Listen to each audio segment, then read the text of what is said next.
I find it hard to regard cheating as a mistake. When someone say, I did a mistake. A mistake is when you are trying to send me £100 and then you add another zero, you send me £1,000. That's a mistake. But cheating, it takes a lot of work. You're going to text someone, you're going to app someone, you're going to talk to someone, you're going to ask out someone, you're going to go into a closed door with someone, or you're going to book a hotel with someone, you're going to take off your clothes and sleep with someone, make someone pregnant or get STI or whatever. You take your time to do all that. So I don't think that's a mistake. It's a choice that you make. It's a wrong choice that you make. It's not a mistake.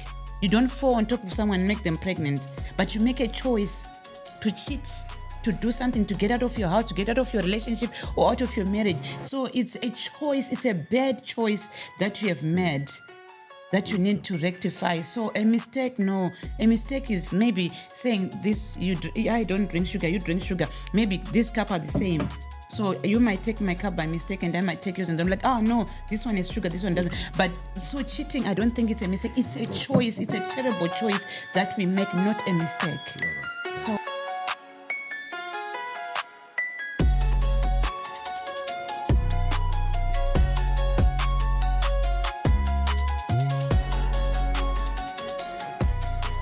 Greetings. How are you doing today? Welcome to Real Life Conversations, question and answer session. It's always a good time, just to see you guys. Thank you so much for your usual support. I'd like to welcome my beautiful wife and guy. How are you doing? I'm all right. How are you guys? You're looking so sharp and, nice. Yeah. I know. You said you said you look so fruity. No. Because I made you wear my favorite color. Hi guys, how are you? Good to see you. Thank you so much for your feedbacks and more questions and challenging us. We love it. We appreciate it. Don't hold back. Whenever you feel that there's something that needs to be done better, to be done more, to be adjusted, please feel free. We are family. Feel free to always come to us and let us know. Thank you. Thank you so much, guys. Yeah, like I said, this is the question and answer session. Please keep the questions coming in. Always a good time when you come here and help someone with their question. It's always a good time. Yes, Songai, what do you have for us today? Okay, so these questions, for me, they are so emotional, they are sensitive, and they are so real. Okay. And, just thinking that someone is going through that, something like that is happening, and they are so realistic. So thank you guys for these questions. So the first question is saying that, do we still love each other, or we are just staying out of habit? That's just a bit heavier. Because, one thing that I would like to say is that I think culturally, when you get married, I think from long time, the aunties and, the parents who just tell you, no matter what you go through, no matter what's happening, stay with your husband, stay with your wife. You have to make it work. Stay for your kids or stay for whatever other things that you might have, accumulated together. So I think it's something of a cultural thing that people get to stay just because they have things that they've arranged, they've made a life together, or but maybe the love is not there. Yeah. So it's a bit of a tricky question, but my advice is just to try to go back to where it started. Try to see if you can reset, press the reset button, start afresh, go back to that honeymoon phase, find out, where you guys went wrong, find out what could have happened that caused, for you to just maybe just be there to stay together, and you don't feel the spark, you don't feel the love, you don't feel that you are actually still married for the love of it. So try to find out where you went wrong and try to build it from there. As for me, I think most people, they are still staying together mathematically. Okay. So I'll give example of myself. I'm here in the UK on sponsorship. You are the one with the visa. If I get divorced or if I stop I get away or get divorced from you, it means that I'll no longer benefit from you, or I might have to leave the country, so I can't divorce you mathematically. All right. Or the other scenario is that, okay, we have 3 kids together. Let's say I divorce Israel, and then he takes the kids away. I can't live without my kids. Or he gives the kids to me. How am I going to take care of them with my own with my own salary by myself? I cannot afford to rent a house by myself to take care of the kids and everything, school runs and everything. No, mathematically, I have to stay. Okay. Or maybe I'll say, okay, I leave Israel. Maybe take the kids with him. Oh, I have the kids, whatever scenario, and then someone will come to me and say, hi, how are you? What's your name? Say, I'm Wangai. I have 3 kids. Okay. Like, okay, 3 kids. So I'll be like, okay, me and my trailer, I've got 3 kids, and I'm turning 39 next week. Who's going to date me? The market is already flooded. There's 2 people who are out there who are looking, who are searching. We need someone to get married to. I see sisters, I see brothers out there looking and searching, and it's not easy out there. It's cold out there. Yeah. So what do? I mathematically stay. Okay. So it's so sad and so painful how people are now staying in the marriage for the wrong reasons, for finances, for security, for fear of being alone. So it's very important to make sure that we try and fix that, because there are so many people out there who are in the marriage for the wrong reason, because they have no option. What am I going to do? But seriously, how do I survive? Let's say right now we say, okay, we are having a divorce. How do I survive by myself? Especially in this land, even if I decide that I go back where I was, maybe it's in the Middle East, maybe it's in Africa, how am I going to survive without you and 3 kids? So people are living together for the wrong reasons, because it's cold out there, because things are tough. So yeah, this question is very valid, that we are just living together for habitually, not because we still love each other. Yeah. So, one thing that, people need to do is just to, like, I mentioned, find where it went wrong, then try to fix it. Because I know it actually is happening, because someone will do like what you were saying, to say, no, we've been married for 15, 20 years. We can't just throw all that away. But, they know that nothing is still there anymore. The love is not there, but they know we've been in this marriage for a long time. So, I know there are some instances where you say, oh, this is not working. Then you try to find a solution. Yeah. But, the reason why we do what we're doing here is just to try to build up those relationships that are like maybe in that state. Try to find ways where you can actually get back on your feet and find out, what could have gone wrong. Then you fix it. It is the last option to say, oh, maybe you need to go your separate ways. For us, we want to bring you guys back together. Find that, spark, find that love that is lost, and, get back on it, I think. And the other thing, that what people, they stay in marriage for people, for family, for friends, for the church. What is the pastor going to say? Yes. What's my mom going to say? What are people going to say? We've been together for 5 years. I was once warned about this, and then I don't want to prove them right, this and that, the wrong reason. Probably it's even being abused by that person. Like he said, that we do not really encourage divorce, but there are some instances, even our prophet, our father said that, no, if it's not working, it's not working. God, there's someone out there for you. So it's very important to have a self-introspection. Is it that just small fights, small things that we can fix? Or are you being abused and things are really bad and you're just there for the sake of kids, for the sake of making other people happy, because you're afraid what the world is going to say about you? It's about you. It's about your safety. It's about your happiness. So you have to stop living for people. And try to look cool in front of people. Or some people actually do bad things to their partner to please people, to look cool in front of people. They behave in a certain way where people will know that because maybe I love this woman too much or this man too much, and you misbehave, because there are so many things that people do for the sake of pleasing people. To make people happy. So whatever you do, you have to think of yourself first. Even at work, we are told that before you can take care of others, before you care about the Take care safety of of others, yourself take care of first. yourself first.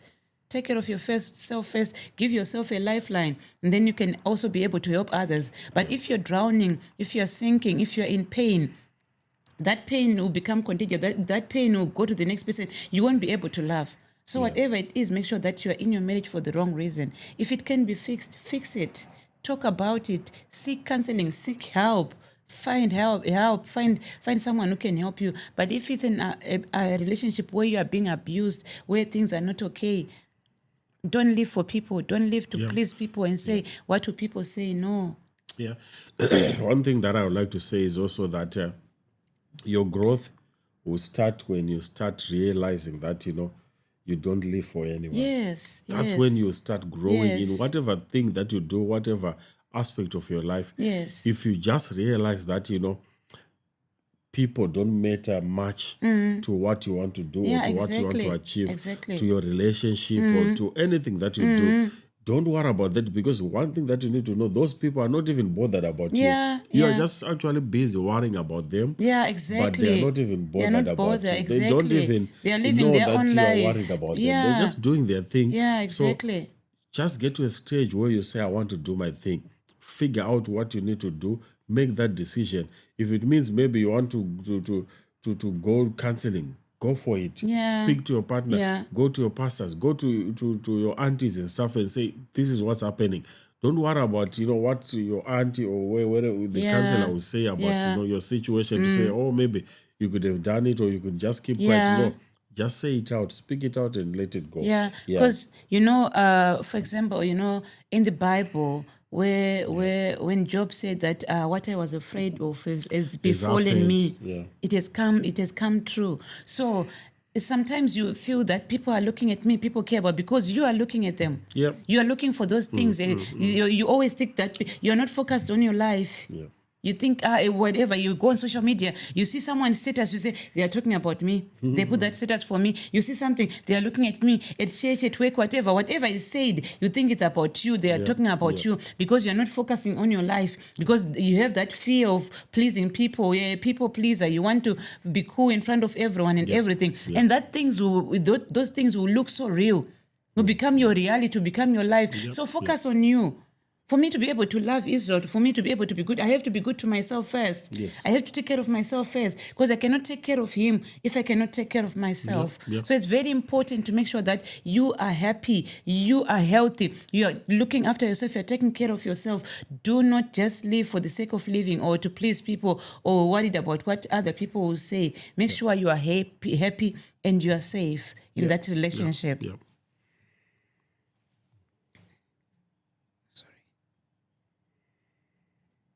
Sorry, my phone is locked. Okay, number 2. Okay, here's number 2. That question is so emotional. It touches me. I feel so. Number 2, it says, can trust be rebuilt after betrayal? That is cheating, lies, financial secrecy.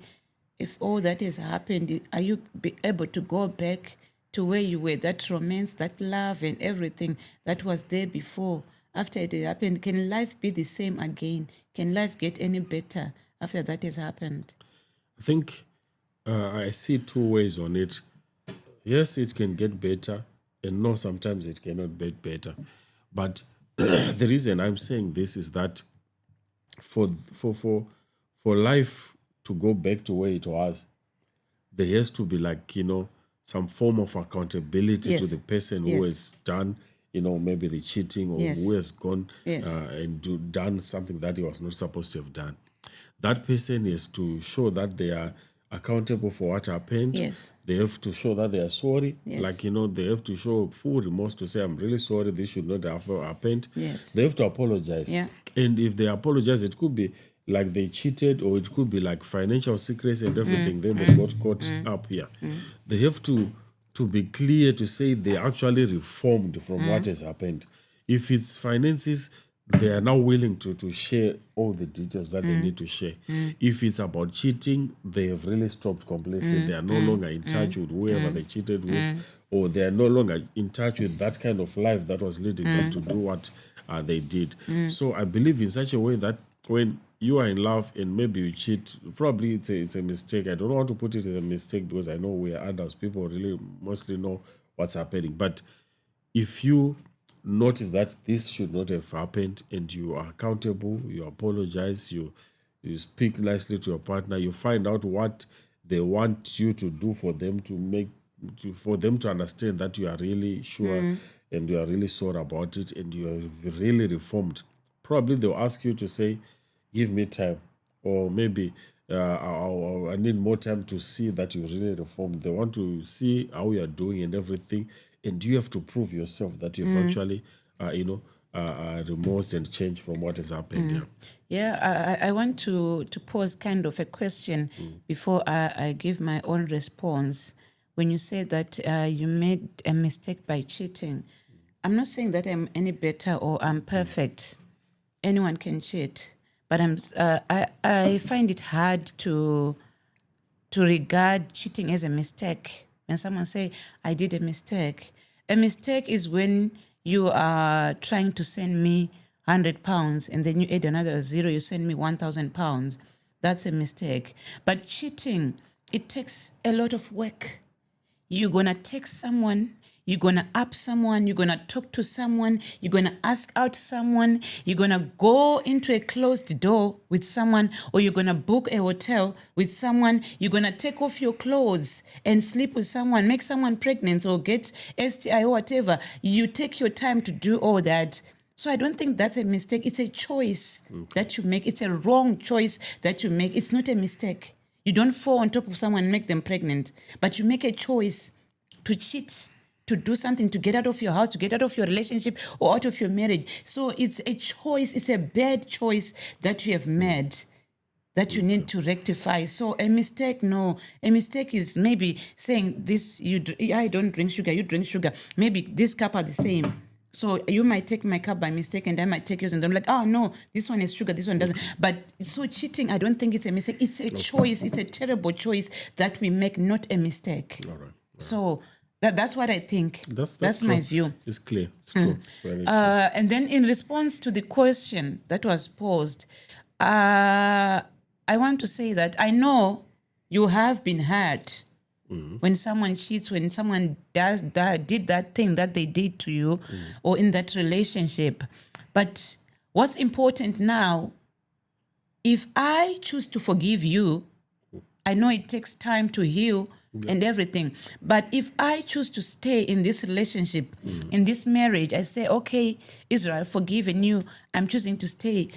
Let's not keep on bringing it up every day, every now and then. You go to work, you come late, maybe you were late at work, so you were with her. So you were with him. So you were, whatever you do, you're looking at that person because she looks like him or she looks like her, whatever. You won't heal. You won't be able to move on. So the moment you decide to say, I'm going to stay, you have to try and heal. Try not to keep on bringing it up and up and up. It's like you keep on opening the window, the devil for the window, or a door for the devil to keep on looking in and trying to come back again. So I know it's painful. I know it hurts. But when we decide to stay, let's try to heal together. Help each other together. Okay, baby. So what really made you do that? What really made you hide those finances from me? You've been taking £1,000, putting on the side without telling me, or you've been doing this without telling me with our finances. What made you do that? Am I that kind of a person that you cannot talk to? Am I that kind of person who doesn't want to save as well? Maybe I spend all the money on Amazon or whatever. Baby, it's because whenever you have money in your account, you use it for Amazon, you use it for this, you need it to buy more shooting equipment. So that's why I said maybe I should just put the money aside, because whenever you see money in our account, you just use it. That's why I did that. Okay, baby, I understand, but you have to talk to me. Teach me how to save. Teach me how to do it. Not to keep on bringing it up. You see what I talked about? You see? That's why I was hiding that money. That's why I was putting on the side. You see? You're spending all the money. You're finishing all the money. I have a weakness. I have a problem. I made a mistake, how you called it. I made a bad choice. Help me get over it. Help me understand. So if you choose to stay, let's try to help each other heal, to help each other get better, instead of keeping on labeling each other, the cheater or whatever, the prostitute or whatever. No, Stop calling me names. If you decide to forgive me, then you forgive me, not keeping on insulting me and keeping on. I was hurt. I might have enjoyed the sin that I did, whatever. But now the pain that I've seen it causing on you and everything and on our relationship, now I'm also hurting. I regret what I did. But the more you keep on bringing it up, bringing it up. Well, what I just want to say, I think, from what you are saying is that if you are the one who has cheated, yes, you should not give me ways of how I should respond to it, like to say, why are you bringing it up or anything. One thing that you need to understand when someone cheats, it causes some form of trauma yes, to the person that yes, they've offended or that they've, that they are in relationship with. So when someone is in a form of trauma, they can respond in any way. yeah. So you should be in a way to understand that, I've hurt my partner. Yes. So they can actually be they have their own way of grieving the yes, hurt that I've caused them. Yes. So the onus is on you as the person who has cheated to always make sure you are doing things that do not give them any iota of doubt. Because, like, for example, you mentioned that they said maybe you are late from work, and they start saying, where are you? Maybe you're already with that boy or that girl that you cheated with. So you need to make sure you avoid that doubt creeping in their mind. You can actually do this by just communicating. To say, baby, I know right now I'm at this place, I'm coming, or I'm on my way, or I'm gonna pass through this place and everything like that. Communicate, make it so clear to them so that whenever they can be able to heal properly without having to worry about you, because they're already in a state where they have been traumatized by what you have done. So anything that you do will probably just add on to that or probably reduce it. So it is up to you as the person who has offended this person to make sure you show them that you have actually remorsed, and you've actually moved on from this. You have actually changed in your behavior and everything. So just like what they do with people like maybe who've been to prison, and then they are given some when they go out of prison, they are given some time to that they are observed to see if they actually change and they are not going to do that same crime and everything like that. It is not up to the police to say, baby, you shouldn't do this or shouldn't do that. That person, is up to them to make sure they make the police believe them that this person is actually reformed, that probation officer and everything. It's up to the person who's involved. The probation officer will just be observing, and they can actually accuse you to say, well, what are you doing in this place? Maybe you're selling drugs before. What are you doing on that corner and everything? It is up to that person to make sure they make the police, understand that, no, I'm no longer into this. Or maybe by making sure they are not found in those corners that they were used to be found. So the same thing happens also when you are cheating. Make sure you clear up so that the probation officer will not even be worried about you. I totally understand you, babe. I totally understand you, because I'm not saying that you cheat today. You come to me, you ask for forgiveness. I forgive you. Everything will go back to normal. It might actually take me months to get over it, to be able to allow you to touch me, because when you touch me, maybe I start visualizing you touching that person. If you try to kiss me, I like that same mouth that I saw, that maybe that she was kissing that other person with. He's trying, is this what he was doing with that other person?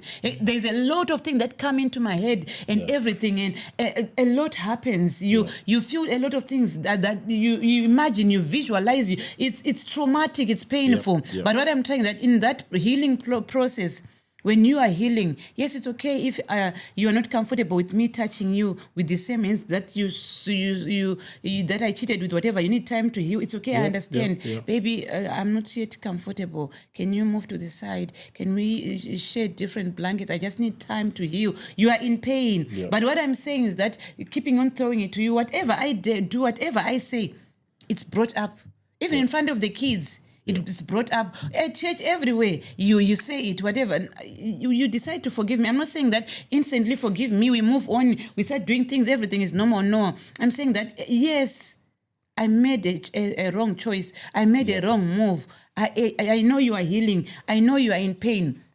But yes, express your pain. Yes, be in pain. Yes, lash out, whatever. But allow me also, since you have given me a chance, allow me also to be able to prove myself that I have changed, that I have reformed. But the more you say whatever, even if I chew, like so, that's how you were chewing when you were it. Anything that I do, anything that I do, anything that I say, whatever move I make, is brought back to that thing. Yeah. So yes, it's okay. I understand. You need 2 months to heal. You need the 1 year to heal, whatever. Yes, but at least allow me to show yourself that to prove myself that I have changed without not throwing it in my face every minute, every second.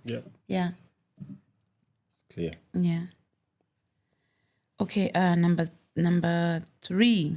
It says that why do we keep having the same arguments over and over again? So maybe my question to that is, when you actually have that argument, are you making sure you come to a common ground, or you come to a common conclusion, or you are just saying okay, just do what you like, then you go, then you finish? If that's the way you are finishing your conversation, where you are just well, I don't know what's the English word for like kurama, or like just giving up without completely making sure you've actually Being impatient being something. impatient, or maybe just throwing a tantrum, for example. yeah. You're just saying okay, just do what you like. You Whatever. say whatever. I don't mind. So if you are having that kind of attitude when you are having a conversation, when you are coming to a conclusion, then be rest assured that issue or is gonna come back again, because you didn't finalize it. You didn't come to a common understanding of that incident. Because what I understand, if you have an issue that you are not understanding, or that you are not agreeing, if it means you need to bring in a third party, could be a counselor, could be someone who has gone through that similar path, try to involve them, so that you just get to agree and say, baby, we have agreed to this, let's move on. Let's say, for example, it's finances. Probably I just send money without informing you. It's good, I'm sending money maybe to my relatives, or even to your relatives and everything, but without informing you about the decisions that I'm making. Yes, when I tell you, said, no, but I sent it to your mom. Then you said, no, but why did you send it without telling me? Yeah. Then I said, no. Then I said, okay, whatever, guy. Then I go. Even it's gonna come back again, because I'm probably gonna do it, because I didn't get to appreciate, to say, Ongai, why is Ongai asking me, why are you sending without telling me? So we need to first agree to say, Ongai will say, okay, baby, the reason why I'm saying it is so that I know, or so that we do this, so that we plan together. And then you come, okay, maybe I understand what you are saying. Then this situation or this issue, we have resolved it. Okay. But if you don't resolve it, it will still come back again. And also, it just depends. You need also just to analyze all the arguments that you have. Yeah. Find that common issue. What is this common issue that keep on coming and creeping and causing us issues? Then you address that issue. Then I think you'll be good to go. Yeah. As for me, I think there are 3 things that are involved for us to have the same argument over and over again. Yeah. I think the first one is because I'm hitting a hard rock. Okay. Yeah. You the other thing is a lack of being heard. Yeah. I'm speaking, but you're not hearing me. I keep on telling you the same thing, but you're not hearing me. Yeah. And then the third thing is not taking me seriously. Yeah. Whatever you say, because like you said, I said the same thing yesterday, and I repeat it again, and I repeat it again. Now, because of that repetition, you no longer take me seriously. Yeah. But the first time that I told you, Israel, I don't like this, I'm not okay with this, you didn't listen to me, you didn't rectify it. You're like, no, it's not important. It's one of those things. It's not important to you. And then you don't rectify it. And then I come back again with the same thing. Now I sound like I'm crazy or I'm the one who is a fool because I bring it because you didn't rectify it in the first place. But when I bring it back to you again, you're like, why do you keep on saying the same thing? Why do you keep on repeating the same thing? It's because you didn't listen. You didn't rectify it. You took it for granted when I said it to you. So now to you now it's monotonous. It's not important because I keep on saying it. But the fact that you're not listening, you're not rectifying, I'll keep on saying it because you're not listening to me. I'm hitting a hard rock. I tell you, you don't listen to me. You take it for granted. You're like, no. So what? Doesn't matter. You don't want me talking so and so. Why? Why does that matter? You don't want me to do this. Why? You want me to put the seat down? Why do you want me to put the seat down? And then I'll come back, baby, the seat is not down. Like you told me before, but you're not rectifying it. That's why we keep on having the same arguments over and over again because you're not fixing it. I tell it to you, you don't fix it. You do the same thing over and over again, or you take it for granted. I tell you, this is important to me, baby. Don't do this. Don't do that. Don't speak like that. Don't do such and such a thing. And then you keep on repeating it. Yeah. So you know what happens is like when you are doing something, if you keep on doing something the same way, but expecting different results, you probably get frustrated in the process because you are just doing the thing the same way that you've been doing it, but you're actually expecting different results. You get frustrated. So one thing that you just need to try to figure out on your own is the way that I'm approaching is with this situation. The right way for you to understand what I'm saying. Or I just need to slightly change the approach. Or I just need to tell him maybe in a time when he's chilled. Or I just need to tell him maybe when we are in bed. Or I just need to tell him maybe when I'm actually have this issue or when, in real time so that he can actually appreciate what I'm trying to tell him. So one thing that I just need to ask you to do whenever you are in such a situation, find a way to then approach that same issue that you are having in probably a different way. If you see that your partner is not understanding it, or the first time that you've done it, the second time they are not understanding it when you're just telling it like that, try to find another way to speak to them in a different form of way that will help them appreciate and understand it. I think also the other thing also that might cause the same arguments is that there's competition. There's pride. I want to win. I want to be right. So until it's my way, we'll keep on talking about it, you keep on bringing it up. So a relationship, a marriage is not a competition. It's not a ring where you fight and try to win, I will lose. As long as, if it's not my way, there is no way. So we'll keep on fighting, we'll keep on talking about it, we'll keep on arguing about it until he sees it my way. Sometimes you agree to disagree. Sometimes you just have to compromise. But the more you try to always be right, to always win, you keep on fighting and you keep on talking about the same thing again and again. Because you're just trying to get different results. Like you say that you're just trying to do the same thing but expecting to get different results. So try to find a common ground. Okay, this is what we want. This is what we want. Okay, we want to make these cups, but you are saying that this color must be inside, this color must be outside. So how do we do it? How do we make sure that you are happy with the cup? You're okay. I remember the other time, Mom Prophet was preaching, like sometimes some things you just have to let go. She was like, my favorite color is purple. I want everything to be purple. I want the house to be purple. I want everything to be purple. But is it okay to have a purple house? Yes, Wonga, you like purple, you like lilac. But does everything has to be lilac? Does everything has to be purple? Do I have to wear a purple shirt? Yes, because you like purple. So it's very important to try to compromise, to meet halfway. Okay, so how can we fix this? How can we make sure that we both are happy? Because you may have to make sure that at the end of the day, we are both happy. We are in this together. You might be smarter than me, or I might be smarter than you, but it's not all about you. It's not always about that. About you. You win. You know. So the more you try to win all the time, the more you try to be right all the time, then you keep on circling at the same place. You will not go anywhere because you are trying to win. So it's not about winning. It's about building a relationship and having results that work for the marriage, that work for the both of you. Yes. Very clear. Very clear. Okay, this one says that how do we deal with in-laws and extended family without damaging our marriage? Interesting one. I've heard of a story where, there was a lady that was married, but even though she was married, uh, she was still so much deeply connected to a family where she came from. Okay. That to the extent that pretty much every day they'll probably, be reaching out to say, "How are you doing today? How's everything? Are you okay and everything? What did you do with your husband today?" To that much detail, like on a daily basis.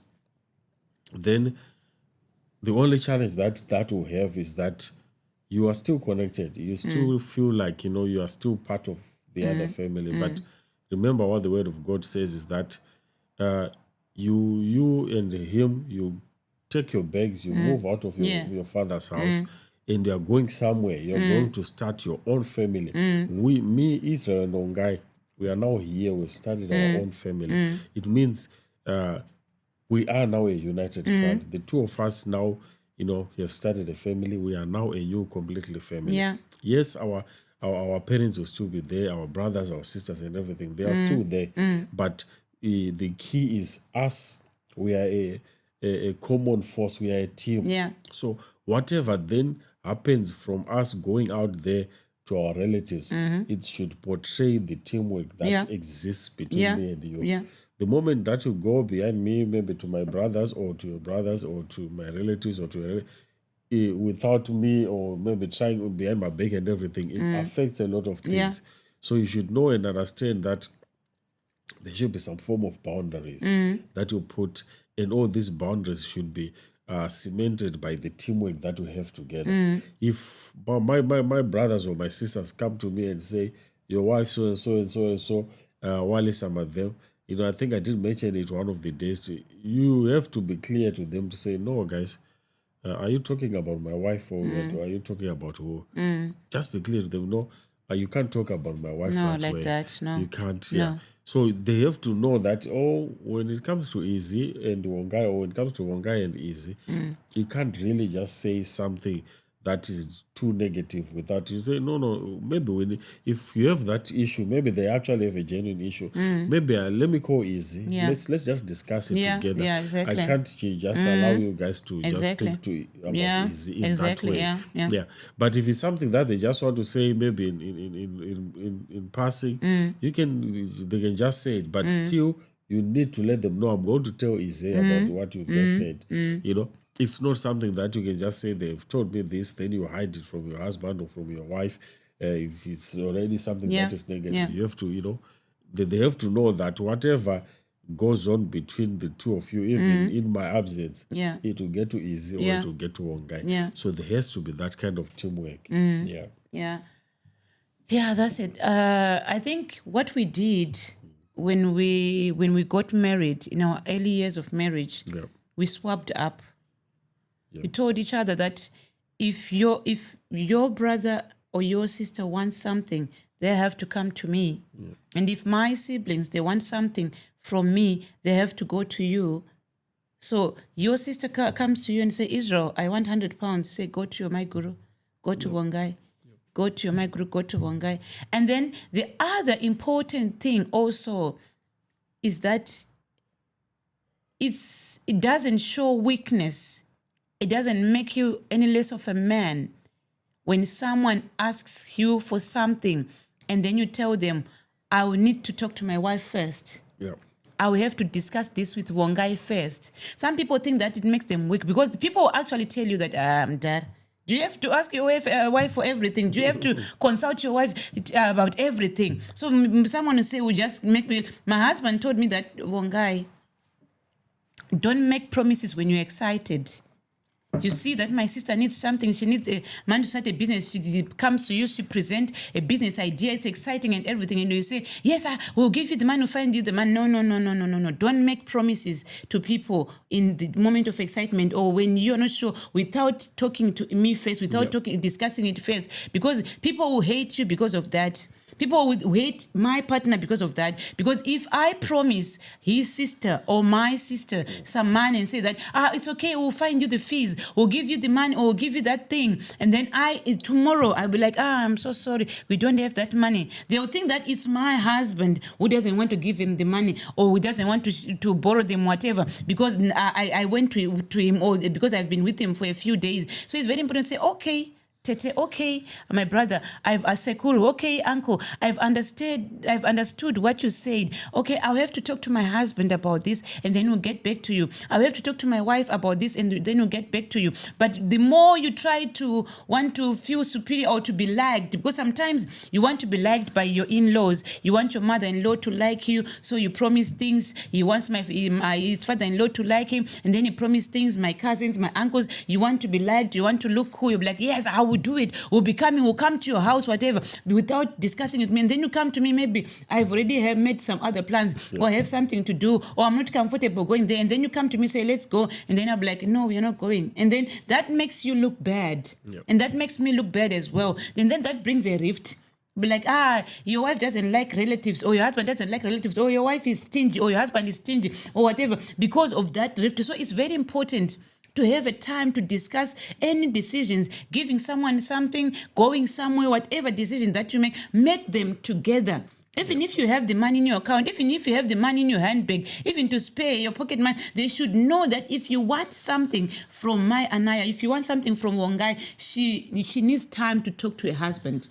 If you need something from Israel will tell you, I'll talk to you about with my wife first. That doesn't make you look weak, man. When you say to someone, I want to talk to my wife, or I want to talk to my husband, it shows that you and your wife, you and your husband are connected. They love each other, they care about each other, you respect each other. Yeah. So it's very important to make sure that whatever you do it together. One thing also that you need to understand is that, my brothers, my sisters, my biological brothers and my sisters, they probably maybe are more comfortable to come to me. Your brothers and your sisters, your biological brothers and sisters, they are also more comfortable in coming to you. But be that as it may, you need to be in such a way, like what you were saying, to say, okay, I just need to consult with Israel. I just need to consult with Wongai. Even if they come to you, because they're probably going to come to you to say, Wongai, I need this because I need to do this. Probably they're just not comfortable coming to me. Both of they were just creating that relationship, Yes. And also, so you just need to have that room to say, okay, yes, my brothers will probably come to me. But when they actually come to me, you have to first consult with my wife. Because remember, I think when we spoke about the first question that was talking about cheating and financial, issues, when you then start going behind, your partner's back, especially with finances and everything, that will cause that, the question that was asked, the first question that we spoke about.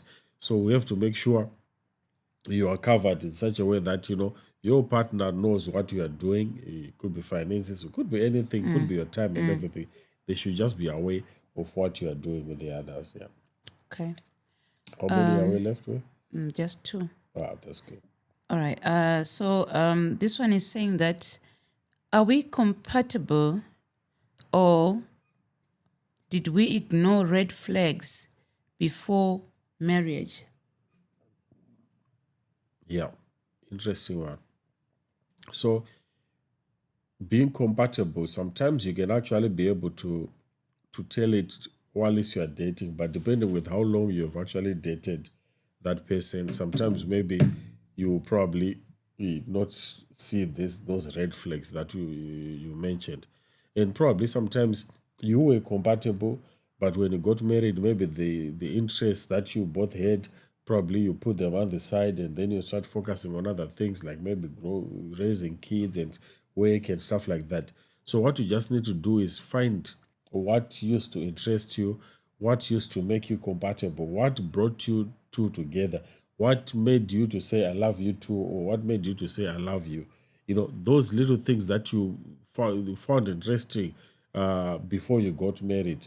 Try to find out what are those things, and then try to see if you can bring them back into your relationship, or you can find similar, interests again that you probably get to enjoy together. Because usually what happens that you start having to ask that kind of question is because you are just not connecting in many aspects.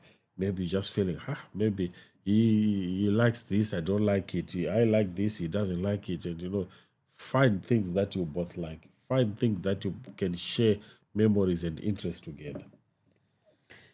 Yeah, I was about to say that, sometimes we think that for us to be compatible, to say we are compatible for each other is because we like the same things. Yeah. People say that opposite attract. Yep. You might not like the same thing, but still be compatible. Yep. We have different tastes in movies. Yeah. We have different tastes in food. We have different tastes in so many things, but we are compatible. We love each other. We compromise. We meet somewhere. There's something that bring us together. Yep. So those things are very important. So maybe you're just married, you're just a young couple, and then you start seeing this new thing that you didn't. Do you know that now we have been married for 18 years now, but there are still new things that I discover about you. Yep. There are still new things that I learn about you. I'm like, okay, really? You like that? Really? He does that? Really? He picks his nose or whatever, anything. So you're always learning new things. So sometimes you're early in marriage and you start seeing all these things about your partner. You probably didn't know that they snore. You did probably know that they don't look good without makeup, whatever. They have got poor looks in his skin, whatever, and whatever, anything. You're seeing so many things. Maybe they chew with their mouth open. You'll be like, what? This is how they chew and everything. You're seeing these things.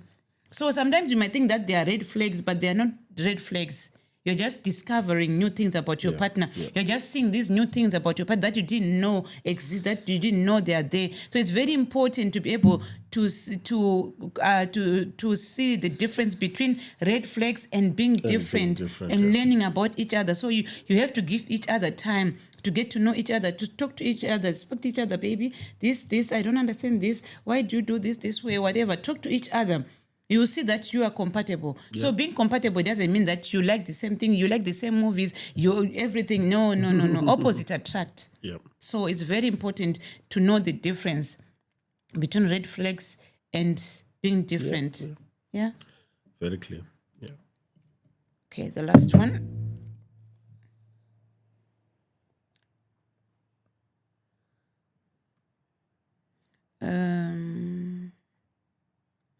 Saying that we're saying that how do we co-parent effectively when we disagree on parenting styles?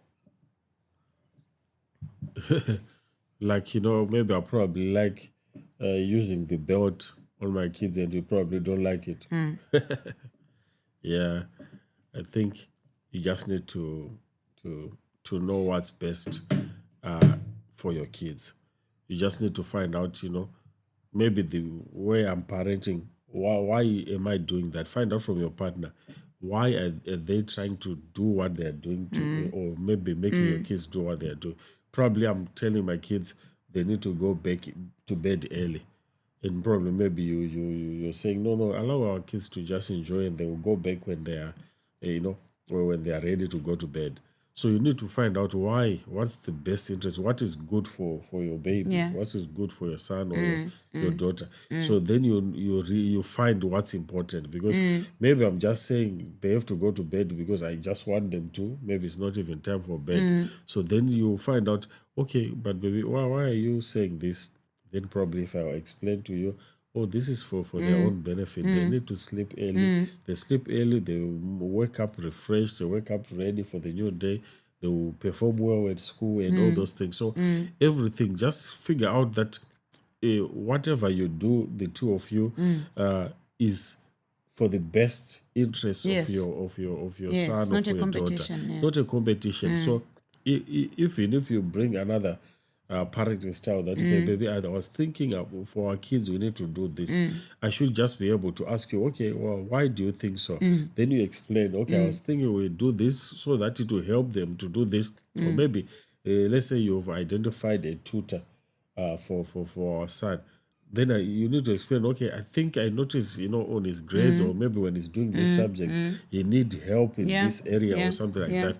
Then that will help me to understand why you are doing what you're doing. So basically when you are co-parenting, when you are, a father and mother, it's not always like I'm the mother, I know what's best for the kids, or I'm the father, I know what's best for our kids. It's about you guys just, finding, what's best for them together, identifying it. Okay, baby, I think if we do this, they will enjoy it. If we Yeah. do allow them to do this, it's gonna help, them. Yeah, something like that. All right. So I would want to say that I fell in love with you Yeah.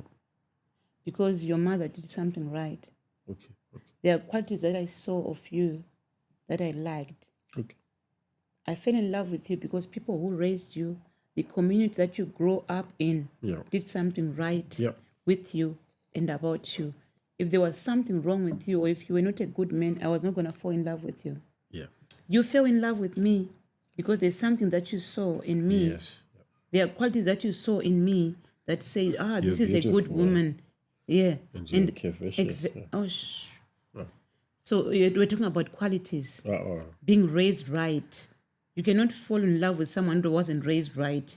You don't want to have a woman who was not. So the fact that you saw me, you loved my quality, my character, and the person that I am, it means that there's something good about me that is good in me. So that good thing that you saw in me, Okay. let me also impart it on our kids. Our kids. There's no way I would want to do something wrong or raise our kids in a bad way. The qualities that I saw in you, I should also give you a chance to instill them in our kids. But we do it together. Yep. We bring them together, those qualities.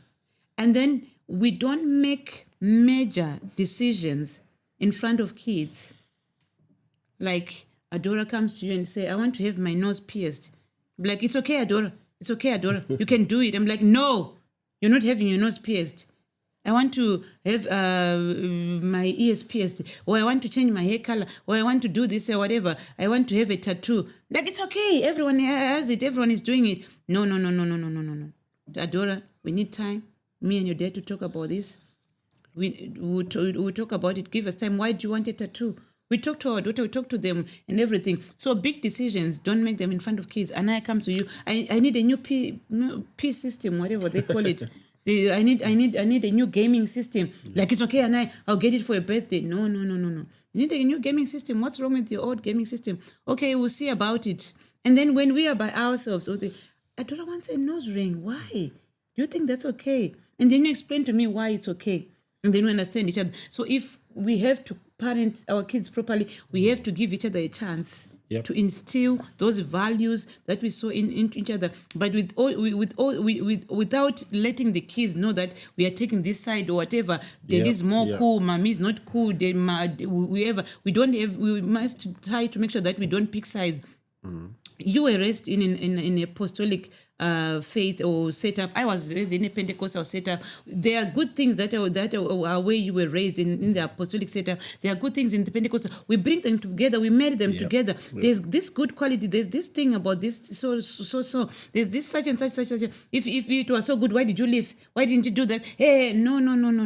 Okay, baby. My mom taught me this. But mine taught me this. If we do it, it might be better. But no, don't do it in front of the kids. Don't think kids think that don't ever try to take sides or make your kids take side to choose a side. We choose mom, we choose dad. So if you want to co-parent well and do it right, make sure you do it together and you allow each other to express your views and how you were raised and instill it in your children. That's very important. It's all about the kids. It's all about their best interest. So make sure whatever it is that you are deciding, the two of you, it's not about you. It's not about me and you. Who is right and who is wrong. It's about them. That's what matters, And it doesn't have to be specifically the way I was raised. Because things are different now. We are raising I'm 2000, a different generation altogether. So you might say that, my father used to use Band-Aid, they used to use the whoop, whatever. Nowadays, some people prefer to send their kids upstairs. They prefer to give them time out. They deal with kids different ways. So I like band. So for you to keep on saying that I want it to be done this way, we were raised this way, it might not work right now. So let's talk about it. Let's sit down and talk about it. Okay, how best can we do it? How best can we accommodate our kids in this 21st century and make sure that they still grow right? We raise a proper gentleman, we raise a proper lady. How do we do it whilst we're in this environment, in this foreign land, especially here? How do we make sure that we raise proper people in this foreign land, co-parenting and doing it right? It needs to put our heads together to understand each other and to be able to live, to be able to be part of this world that they are in, this generation that they are in. We cannot, the way we were raised might not work with them completely or in all ways. Yeah, but also one thing that you need to do is, so with your kids, depending with their age, but you need to start it even right from when they're still very young, is to sit down with them. Yeah. Explain to them the things exactly. that you want them to understand. If you see Don't just them say, doing something, do this, do that, talk to them. why you are deciding. Yeah, Maybe they say, I exactly. want to go for a sleepover. Try to explain to Why them it's why wrong, it's why- and why should maybe they it's not should wrong, look- but why are you not allowing them in that Yeah, time? exactly. You just explain to them so that they get to appreciate it. Yeah. So that was the last one. So you have anything to say else? No. That's good. Yeah. Thank you so much, guys, for your time. We really appreciate, the great support that you are giving us each and every day. We see growth. We see everything going on, on our platform, and we get very positive messages of how people are getting helped with all the discussions that we're having here. Our aim and our goal is to make sure people are happy in marriages and in relationships. We always want that to be happening because we know there are benefits for you and your wife or your husband and your wife to Your be boyfriend. always your boyfriend and your girlfriend to be happy. So this is why we do what we do. Thank you so much, guys. Have a great day. See you in our next episode. Bye. Bye. Thank you.